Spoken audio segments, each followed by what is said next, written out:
तो आज हम डिस्कस करते हैं इंसिडेंट मैनेजमेंट के बारे में। किसके बारे में? Incident management. सो बेसिकली चीज़ क्या होती है, इंसिडेंट मैनेजमेंट होता क्या है? ओके अब क्या होता है कि जब आप एज अ ओरेकल डीबी काम करते हो, ओके सिर्फ ओरेकल डीबी की बात नहीं कर रहा हूँ मैं, आप कोई भी इंफ्रास्ट्रक्चर की बात करो तो वहाँ पे टिकटिंग टूल का बहुत ही इम्पोर्टेंस होता है। जैसे एक एग्जांपल लेता हूँ, मुझे कुछ भी इशू आया, ओके कुछ भी इशू मतलब जैसे समझ लो मेरी गाड़ी ख़राब हो गई, ओके सो मैं क्या करूँगा, गाड़ी जैसे मेरे पास में हुंडई है, सो मैं हुंडई को कस्टमर केयर को फ़ोन लगाऊंगा कि उनको बोलूँगा कि भाई मेरी जो गाड़ी है बार बार बंद पड़ रही है। सो वो क्या करेंगे, वो अपनी सारी जो भी कंप्लेंट है उसको देखेंगे और उनके पास में एक सॉफ्टवेयर होता है, वो सॉफ्टवेयर में डाल देंगे कि हाँ ये कस्टमर है, इनका इतने बजे कॉल आया था और ये इशू है। तो वो क्या होता है, उसके बाद में आप लोगों को एक नंबर मिलता है, ऑटोमेटिक एक मैसेज आता है, उसमें एक रेफरेंस नंबर रहेगा, तो उसको क्या बोलते हैं हम लोग? Ticket number. क्या बोलते हैं? टिकट। अब ये टिकट के अंदर पूरा डिटेल्स मेंशन किया होगा कि ये कस्टमर है, ये कस्टमर को ये प्रॉब्लम आई है, ये सारी चीज़ें यहाँ पे लिखी हुई होगी। और फिर क्या होगा, ये जो टिकट है ये पर्टिकुलर बंदे को असाइन हो जाएगा। एक बंदा होगा मतलब जो इस चीज़ को देखेगा उसको असाइन हो जाएगा एंड फिर वो क्या करेगा, उस टिकट को सॉल्व करने का ट्राई करेगा। टिकट को सॉल्व करने का मतलब आपकी गाड़ी को रिपेयर कर देगा एंड फिर उसके बाद में वो टिकट के अंदर मेंशन कर देगा कि बॉस ये सॉल्व हो चुका है। तो यहाँ पे वो मेंशन कर देगा कि बॉस आपका जो इशू है वो रिजॉल्व हो गया। ओके सो टिकट्स क्रिएट होने से रिजॉल्व तक के सारी की सारी डिटेल्स मैं चेक कर सकता हूँ। पहले क्या होता था, पहले ज़माने में जब हमारे पास में टिकटिंग सिस्टम नहीं था, उस टाइम पे क्या होता था कि मैं कस्टमर केयर को कॉल कर ही रहा और उस टाइम पे ऑनलाइन प्रोसेस कुछ भी नहीं था।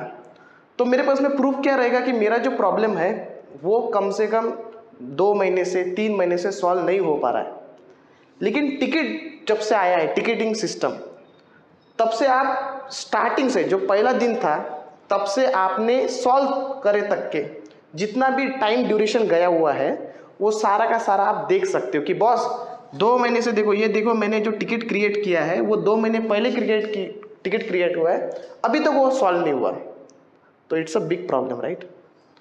सेकंड प्रॉब्लम क्या होती थी, अगर आप टिकटिंग सिस्टम यूज नहीं कर रहे हो, जैसे हमारा ऑर्गेनाइजेशन छोटा है समझ लो अभी, ओके तो मैं क्या करता हूँ, मैंने आप लोगों को एक काम दिया, हमारा एक व्हाट्सएप का ग्रुप है वहाँ पे काम दिया कि ये काम कर लेना। लेकिन बंदा मैं देख रहा हूँ कि 3 दिन के बाद में, मैं भी भूल गया वो भी भूल गया, कि 3 दिन के बाद में मेरा काम हुआ ही नहीं है। 3 दिन के बाद में जब मेरा डिपेंडेंसी आया उस काम के रिगार्डिंग, तब मेरे को लगा अरे मैंने काम दिया था, मैं भूल गया।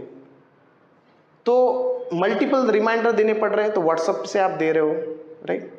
तो वो सारी चीज़ों को क्या है, ट्रैक होने में बहुत दिक्कतें आ रही थी। और एक एग्जांपल देता हूँ, जैसे जब 2 कंपनी का टाइप होता है, जैसे समझ लो मेरे पास में सिटी बैंक का प्रोजेक्ट है और सिटी बैंक का प्रोजेक्ट अगर जस्ट टेक एग्जांपल कॉग्निजेंट के पास में, तो सिटी बैंक क्या बोलती है कि सिटी बैंक के डेटाबेसेस है, खुद के उनके डेटाबेस है, लेकिन उन्होंने क्या किया, कॉग्निजेंट को बोला कि एक काम करो, आप कॉग्निजेंट के बंदों को आप हमारे डेटाबेस को मैनेज करो। तो डेटाबेस का ओनर कौन है? City bank. और रिसोर्सेज क्यों कौन से काम कर रहे हैं? कॉग्निजेंट के, क्योंकि वो कॉग्निजेंट ना सर्विस बेस्ड कंपनी है। हर कंपनी में ऐसे काम होता है। बहुत लोगों को क्या लगता है कि अगर मैं कॉग्निजेंट में हूँ तो मैं कॉग्निजेंट के डेटाबेस को हैंडल करूंगा, ऐसा कभी नहीं होता। कॉग्निजेंट के बाद में इतना डेटाबेस नहीं होगा, कि मे भी उनका खुद का टीम होगा, लेकिन मोस्ट प्रोबेबली सर्विस बेस्ड में क्या होता है कि दूसरे कंपनीज के जो डेटाबेस रहेंगे उसको आप मैनेज करोगे। तो आप इसके एम्प्लॉय होते हो, इसके, ओके जो एम्प्लॉय है आप इसके हो। अब जब ये इनको दोनों का टाइप होता है ना, तब इन लोगों को एक एग्रीमेंट साइन होता है, समझ लो कि एग्रीमेंट बोलते हैं उसको। एग्रीमेंट में क्या बोलेंगे सिटी बैंक कि बॉस अगर मेरे को महीने भर में 100 टिकट अगर आती है, जस्ट एक एग्जांपल, मेरे महीने भर में 100 टिकट अगर आती है, विद इन 1 मंथ 100 टिकट अगर आती है, P1 P2 P3 P4 जो भी आएगी, उसमें से कम 95 टिकट्स आपको सॉल्व करना ही करना है, वो भी within the time what we are mentioning. कि अगर मेरा एक टिकट आया 2 बजे तो उसको 6 बजे तक सॉल्व होना ही होना। तो तो ये सारी जो डिटेल्स है ना कि भाई महीने भर में कितनी टिकट आई, कितनी सॉल्व हुई, वो सारी जो डिटेल्स है वो आप कैप्चर कर सकते हो वो टिकटिंग टूल के थ्रू। तो मार्केट के अंदर बहुत सारे टिकटिंग टूल आए, जिसमें एक फेमस जो टिकटिंग टूल है उसका नाम है BMC रेमेडी, ये भी है। अभी जो मार्केट में सबसे ज़्यादा जो चल रहा है वो है आपका सर्विस नाउ। उसके बाद में जैसे इन्होंने बोला जीरा वगैरह, वो तो है ही है। तो ऐसे बहुत सारे टिकटिंग टूल है, लेकिन जो फेमस अभी मार्केट में मैंने सबसे ज़्यादा प्रोजेक्ट में देखा है वो है सर्विस नाउ। तो ये इन सब लोगों का मतलब एक ही है कि मेरे को एक महीने के अंदर कितने नंबर ऑफ टिकट्स आए, कितने नंबर ऑफ टिकट्स सॉल्व हुए, वो सारा रिपोर्ट, ये जो मैनेजमेंट होते हैं ना, मैनेजर, इन लोगों का यही काम है कि रिपोर्ट निकालो। और फिर अगर बाय एनी चांस आपने 100 में सिर्फ 95 अगर सॉल्व नहीं कर पाए तो फिर क्लाइंट बोलेगा बॉस क्या कर रहे तुम लोग। तो कॉग्निजेंट के मैनेजर उसी के लिए हायर होंगे। जस्ट एक एग्जांपल दे रहा हूँ, वो कोई भी कंपनी हो सकती। टिकटिंग टूल समझा क्यों यूज़ कर रहे हैं, ठीक है। अब मैं ये चीज़ आप लोगों को क्यों बता रहा हूँ, ओके। ओरेकल डीबी तो सबको ही आता है, आप गूगल में जाओगे, गूगल में यूट्यूब पे कहीं पे भी आपको ओरेकल डीबी समझ में आ जाएगा। लेकिन जब आप इंटरव्यू में जाते हो ना, कहाँ पे जाते हो, इंटरव्यू में, तो ये लोग हमेशा चेक करते हैं कि आप लोगों को ये प्रोसेस ओरिएंटेड का नॉलेज है या नहीं है, स्पेसिफिक टू द पर्सन जो 3 इयर्स 4 इयर्स होते हैं ना। क्योंकि आजकल क्या हो रहा है कि आपको भी पता है ट्रेनिंग लेके सब लोग हायर हो रहे हैं, राइट। सो बेसिकली हम लोगों को पता भी होना चाहिए कि as a Oracle DB real time में कैसा होता है, right. That is most important. So एक क्वेश्चन हमेशा आता है उसमें कि भाई कौन सी प्रायोरिटी की टिकट आप सॉल्व करते हो, राइट। कौन सी प्रायोरिटी की टिकट सॉल्व करते हो। तो सबसे पहले एक समझो कि जो सर्विस नाउ का एक एग्जांपल लेता हूं मैं, ओके। मैं कंसिडर करता हूं कि मेरे पास में सर्विस नाउ का टिकटिंग टूल है। आप भी हमेशा बोलना कि in my project we were using ServiceNow as a ticketing tool. बड़े बड़े वर्ड यूज करने से बड़ा बड़ा पैकेज मिलता है, समझे ना। छोटा छोटा यूज करने से छोटा छोटा पैकेज मिलेगा। तो मैंने बोला कि मैंने सर्विस नाउ यूज किया, ओके। अब यहाँ पे क्या हुआ, सर्विस नाउ आ गया। अब जो मेरी टिकट है उसके भी मल्टीपल टाइप्स होते हैं, टिकट्स को अलग अलग टाइप। जैसे एक होता है इंसिडेंट, ये मेरा पहला टाइप हुआ। दूसरा टाइप क्या हुआ, इसको बोलते हैं सर्विस रिक्वेस्ट। तीसरा जो है एक होता है प्रॉब्लम टिकट, ओके। ये मेन है, इसके बाद में और भी रहेंगे, लेकिन मैं मेन की बात कर रहा हूं। अब इंसिडेंट कब होता है, इंसिडेंट का जो सर्विस नाउ में जो स्टार्ट होता है ना, कुछ लोग ना सर्विस रिक्वेस्ट को वर्क ऑर्डर भी बोलते हैं लोग, ओके। तो इंसिडेंट जैसा नंबर हुआ INC 00123111 समथिंग लाइक दैट, ये मेरा टिकट नंबर हुआ। अब इंसिडेंट कब आता है, जैसे समझ लो कि मेरा डेटाबेस चल रहा सब बढ़िया एकदम, और मेरा डेटाबेस क्या हो गया, डाउन हो गया। तो क्या करेंगे, जो भी डेटाबेस को यूज कर रहा था बंदा, उसका अगर एप्लीकेशन डाउन हो गया तो वो क्या करेगा, एक इंसिडेंट क्रिएट करेगा। क्या करेगा, इंसिडेंट, कि भाई कुछ तो भी गड़बड़ हो गई। तो चलते हुए सिस्टम में अगर कुछ गड़बड़ हो जाती है तो उसको क्या बोलते हैं हम लोग, इंसिडेंट।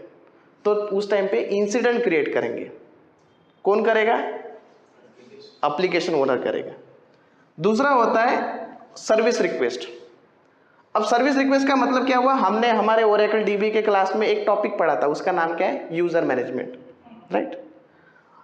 अब यूजर मैनेजमेंट कोई गड़बड़ वाला सीन है क्या, वो तो मेरी रिक्वेस्ट है ना, राइट।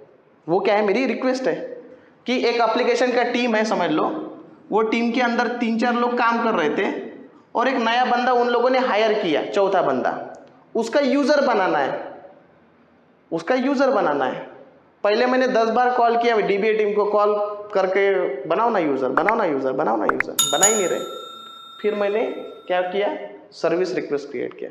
सर्विस रिक्वेस्ट से क्या होता है, चीजें ट्रैक होती है, उसके मैनेजर को लूप करेंगे, तुम्हारे बंदे को 4 दिन से बोला मैंने, रिक्वेस्ट रेस किया है, देख लो। फिर वो मैनेजर बोलेगा, अरे साला 4 दिन पहले रिक्वेस्ट आया था, अभी तक क्यों नहीं किया, क्योंकि चीजें क्या हो रही है, अभी ट्रैक हो रही है, पहले कॉल करके नहीं हो रहा था। तो अभी क्या होता है, तो उसने सर्विस रिक्वेस्ट क्रिएट किया कि एक यूजर बनाओ, उस यूजर को ये प्रिविलेजेस दे दो, ओके, फिर वो बंदा कौन सा करेगा, डीबीए टीम का कोई भी बंदा उसको असाइन होगा वो टिकट।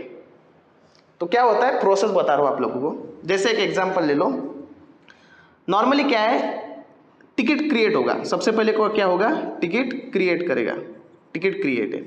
अब ये टिकट कोई भी बना सकता है, हर प्रोजेक्ट का अलग अलग होता है। कभी कभी एक L1 टीम बनाती है, मतलब एक डेडिकेटेड टीम वो लोग बनाएंगे और उन लोगों का काम है सिर्फ टिकट बनाओ।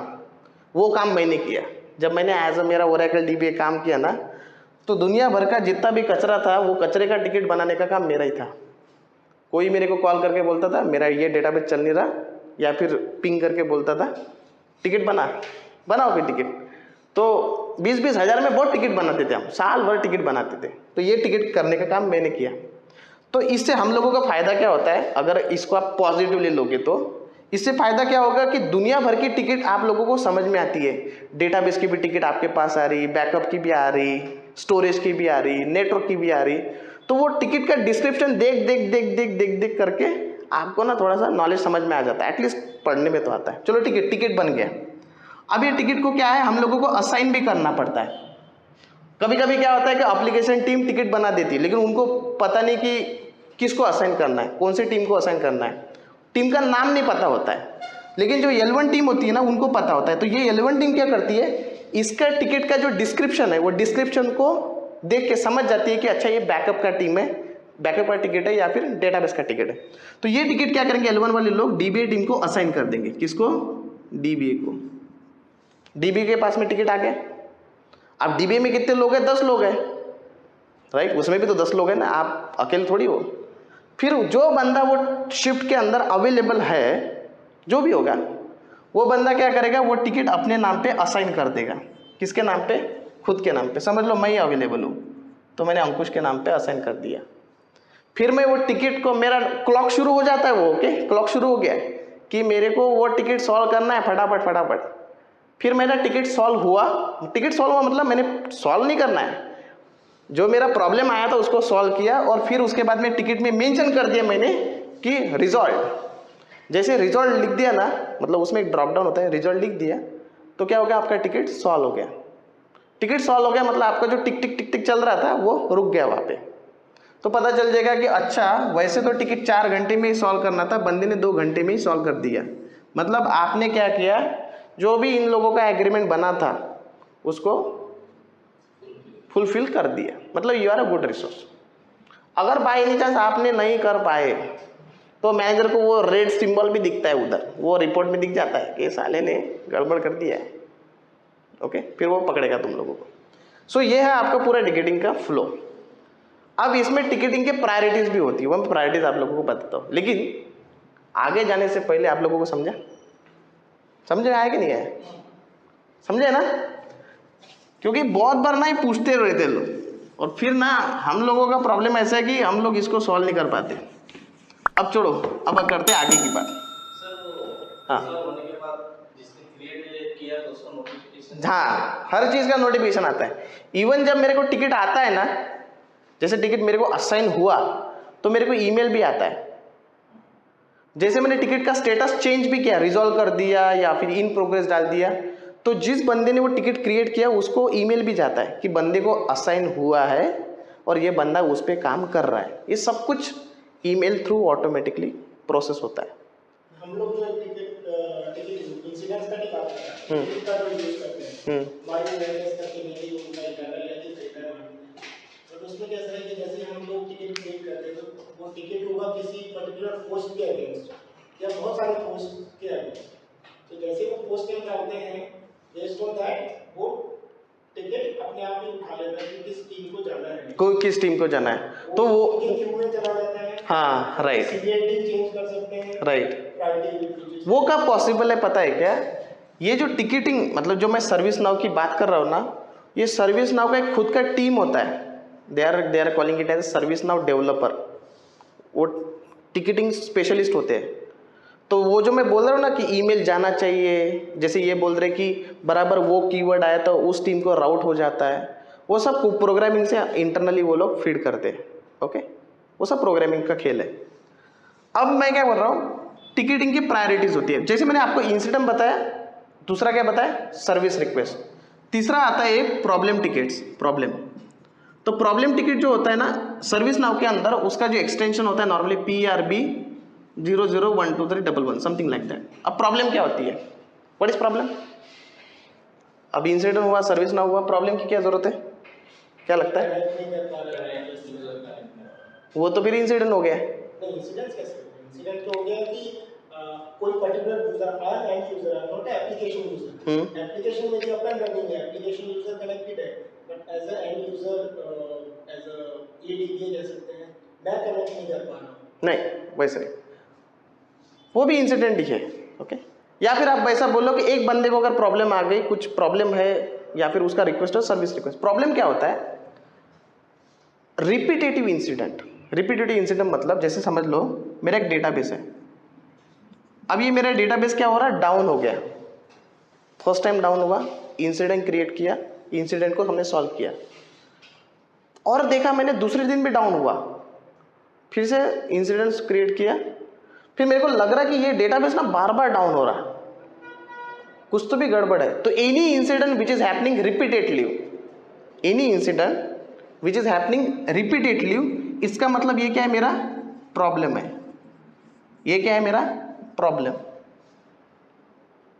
तो इसका मतलब ये इंसिडेंट क्रिएट करके कोई मतलब नहीं है, क्योंकि एक ही प्रॉब्लम, एक ही इशू का अगर आप बार बार इंसिडेंट बना रहे हो तो उसका कोई मतलब नहीं है, राइट? तो हम लोग क्या करेंगे, प्रॉब्लम।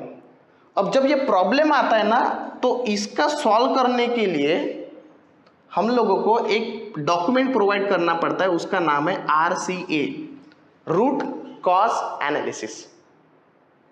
रूट कॉज एनालिसिस, इसका मतलब क्या हुआ कि भाई ये जो डेटाबेस है ये डाउन बार बार क्यों हो रहा, इसका सॉल्यूशन आप निकालो और वो उसको उस डॉक्यूमेंट के अंदर मेंशन करो कि this is the problem.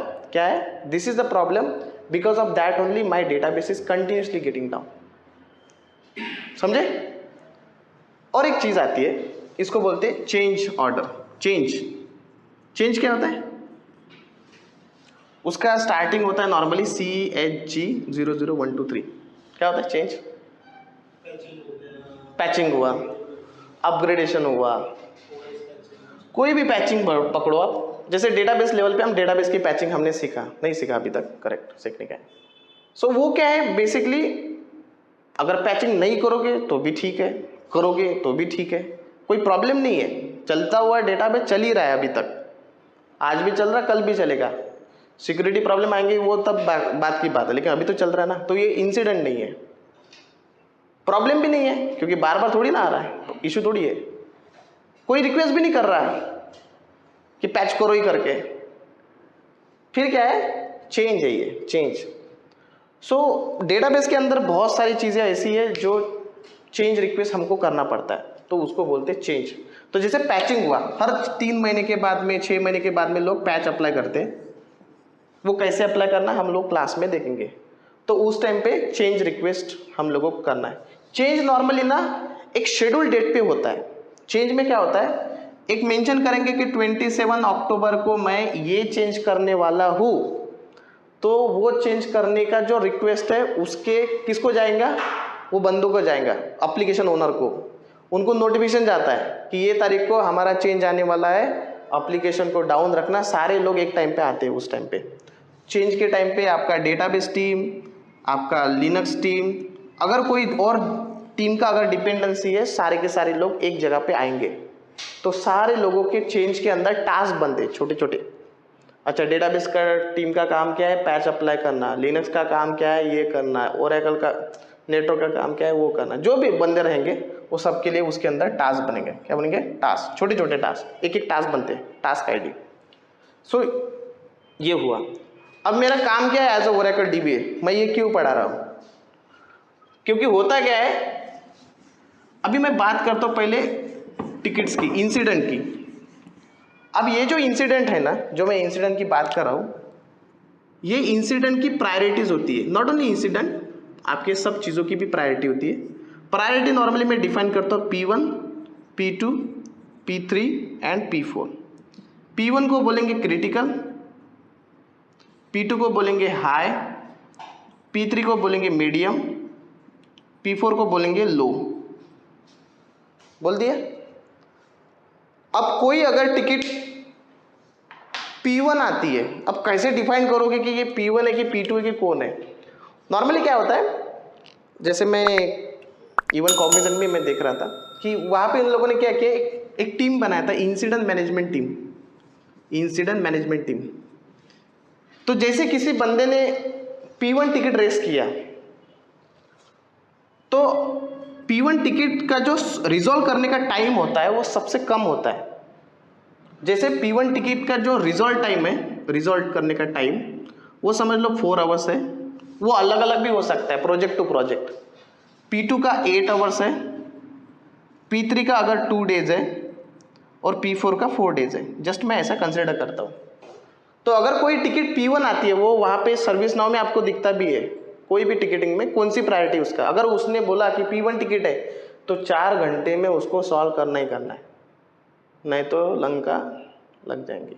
Plus ये एक्नॉलेज का भी टाइम है, वो उसको रिस्पॉन्स इसलिए बोलते हैं। ओके, रिस्पॉन्स करना ही करना है। सो बेसिकली क्या होता है कि 4 घंटे में इसको आपको रिजॉल्व करना ही करना है। P2 अगर आती है 8 घंटे में, 2 दिन में, 4 दिन में। अब ये कौन डिफाइन करता है? ये डिफाइंड होता है, अब सबको लगता है मेरा प्रॉब्लम सॉल्व होना चाहिए, सब बंदे को लगता है, तो मैं तो P1 भी रेस कर दूंगा, क्योंकि अच्छा ही है ना अगर 4 घंटे में सॉल्व होता है तो। लेकिन उसके लिए काम में आती है ये टीम, इंसिडेंट मैनेजमेंट टीम। ये बंदे उसको कॉल लगाएंगे, क्लाइंट को, जो भी बंदा होगा, कि बोल P1 टिकट क्यों रेस की, बताओ तो सही। वो बोलेगा मेरे को ये प्रॉब्लम है। कितने लोगों को प्रॉब्लम है? एक ही बंदे को प्रॉब्लम है। अगर एक बंदे को प्रॉब्लम है तो 4 घंटे में हम सॉल्व नहीं कर पाएंगे। अगर समझ लो व्हाट्सएप डाउन हुआ पूरा दुनिया के अंदर, तो कितना बड़ा इम्पैक्ट है? बहुत बड़ा इम्पैक्ट है, राइट? जैसे अभी रिसेंटली डाउन हुआ था, तो उस टाइम पे हम क्या करेंगे? P1 टिकट रेस करेंगे, क्योंकि it is impacted globally somewhere, everywhere. P2 मतलब उससे कम लोगों को, P3 मतलब और कम लोगों को, P4 मतलब उससे भी कम लोगों को। So basically number of user जितने इम्पैक्ट होंगे ना, उस पर डिफाइन किया जाता है कि कौन सा प्रायोरिटी का टिकट बनाना है। ओके, नहीं तो हर बंदा P1 ही बनाएगा तो वो भी तो बढ़िया नहीं है, राइट? सो P1 टिकट आप समझो P1 P2 कम आते हैं। ओके, कम आते हैं। ऐसा मत कभी समझना कि P1 टिकट बहुत डिफिकल्ट इसलिए उसको P1 बोला, ऐसा कभी नहीं होता। छोटा सा भी इश्यू हो सकता है, लेकिन उसका इम्पैक्ट बहुत बड़ा हुआ इसलिए उसको P1 बोलते हैं। P2 उससे कम, P3 उससे कम, P3 एंड P4 नॉर्मली आपको ज़्यादा टिकट आएंगे, क्योंकि इम्पैक्ट इतना भी। लेकिन समझ लो कोई प्रोडक्शन का डेटाबेस है, प्रोडक्शन का, और प्रोडक्शन का डेटाबेस अगर डाउन हो जाता है, मे बी छोटे से इशू की वजह से भी, तो उसको अप करना पड़ता है बहुत जल्दी। तो उस टाइम पे लोग क्या करते हैं? P1 टिकट रिस्क करते हैं। तो बहुत बार इंडस्ट्री में लोग ये भी बोलते हैं कि बॉस आप लोग कौन सी प्रायोरिटी पे आप काम करते हो? हमेशा बोलना सारे पे काम करते हैं, अपने को क्या है, बोलने में क्या है, सब काम करते हैं। ओके, क्योंकि दुनिया में इतने भी अच्छे लोग नहीं है कि आप बोलोगे कि मैं सिर्फ P3 एंड P4 देखता हूँ तो आपको सब मेरे जैसे थोड़ी होते हैं। तो जैसे आपने बोला कि मैं सिर्फ P3 एंड P4 देखता हूँ, तो उनका होता है कि हमको चाहिए P1 एंड P2 वाला, भले ही वो करे ना करे, लेकिन उसको चाहिए P1 एंड P2 वाला। तो ऐसा नहीं होता, सब हम देखते हैं सारे के सारे। नॉर्मली जो टीम होती है ना, कुछ कुछ लोग ना L1 team, L2 team, L3 team, ऐसा टीम भी निकालते हैं।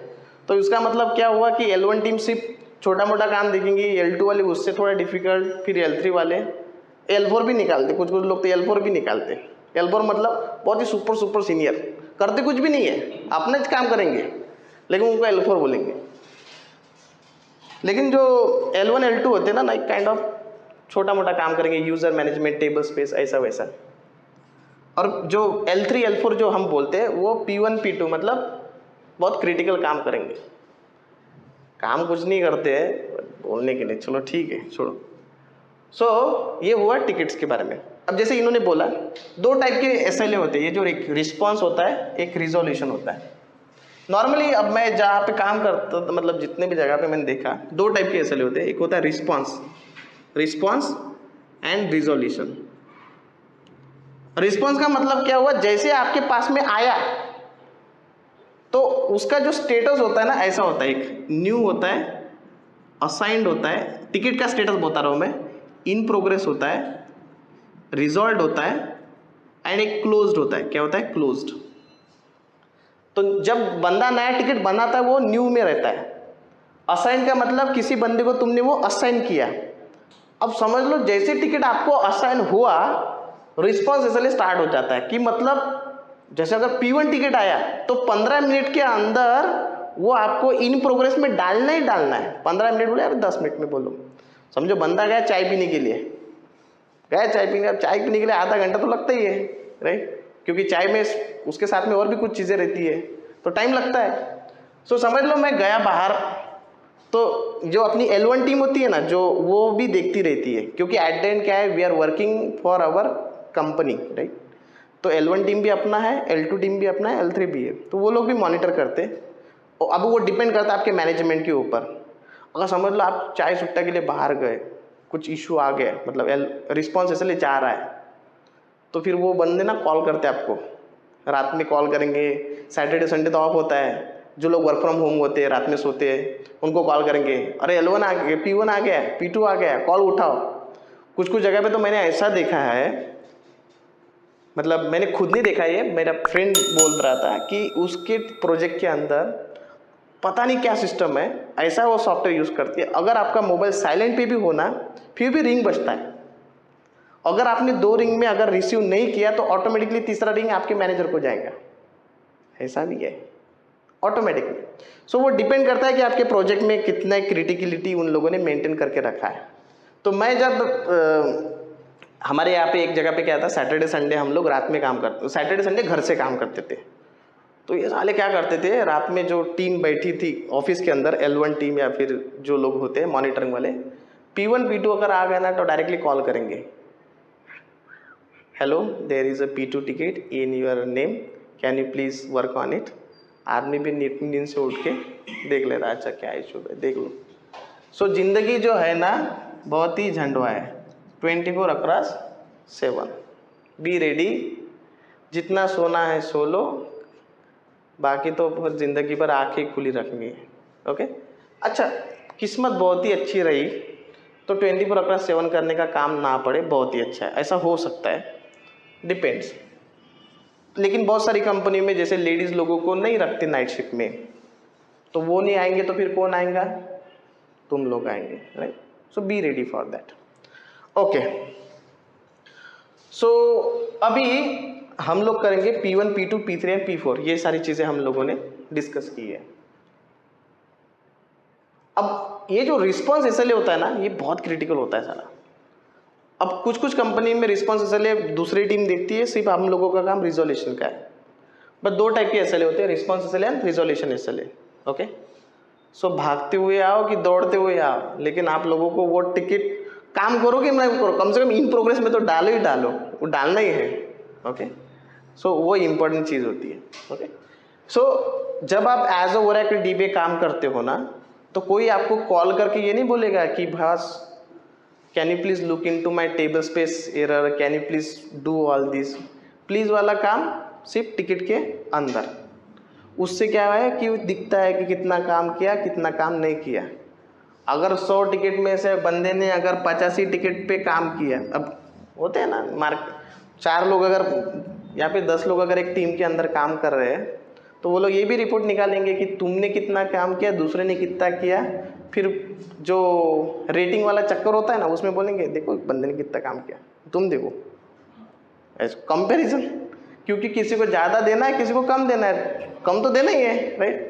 क्योंकि मार्केट में IT में क्या है, पिरामिड मेंटेन करते हैं ना, क्या बोलते हैं, पिरामिड। पिरामिड का मतलब ऊपर तो एक ही बंदा रहेगा, बाकी सब नीचे नीचे एक एक। पिरामिड बनाने के लिए ये सर्विस नाउ का भी यूज़ करते हैं लोग, मेरे साथ में बहुत बार हुआ है। ओके, सो क्या है, काम करो और काम का दिखावा इधर करो। पहले क्या होता था कि तुमने कितने भी टिकट सॉल्व किए, लेकिन पहले उसका ट्रैकिंग नहीं होता था, अब हर चीज़ का ट्रैकिंग होता है, समझे? Incident management. सो जितना भी काम होता है DBA के अंदर, सब ऐसे ही काम होता है। कैसा? ये टिकट के ऊपर। So whenever you are going to the interview saying that I am working as Oracle DBA, My ticketing tool is ServiceNow, and I have experience to handle P1 ticket, P2 ticket, P3 ticket, P4 ticket. ठीक है, चलो फिर बढ़िया है ना। सो ये है, इसका ध्यान रखो क्योंकि ये ना बहुत इंपॉर्टेंट है। और ये जो चीज़ है ना, आप ऐसा मत समझो कि सिर्फ ओरेकल डीबी में काम आता है, आप कोई भी टेक्नोलॉजी में जाओ, okay. Even I work on the development part, वहाँ पे भी हम लोग जीरा वगैरह यूज़ करते थे, जीरा, तो वो भी यही काम करता है, ओके। ठीक है भाई, चलो।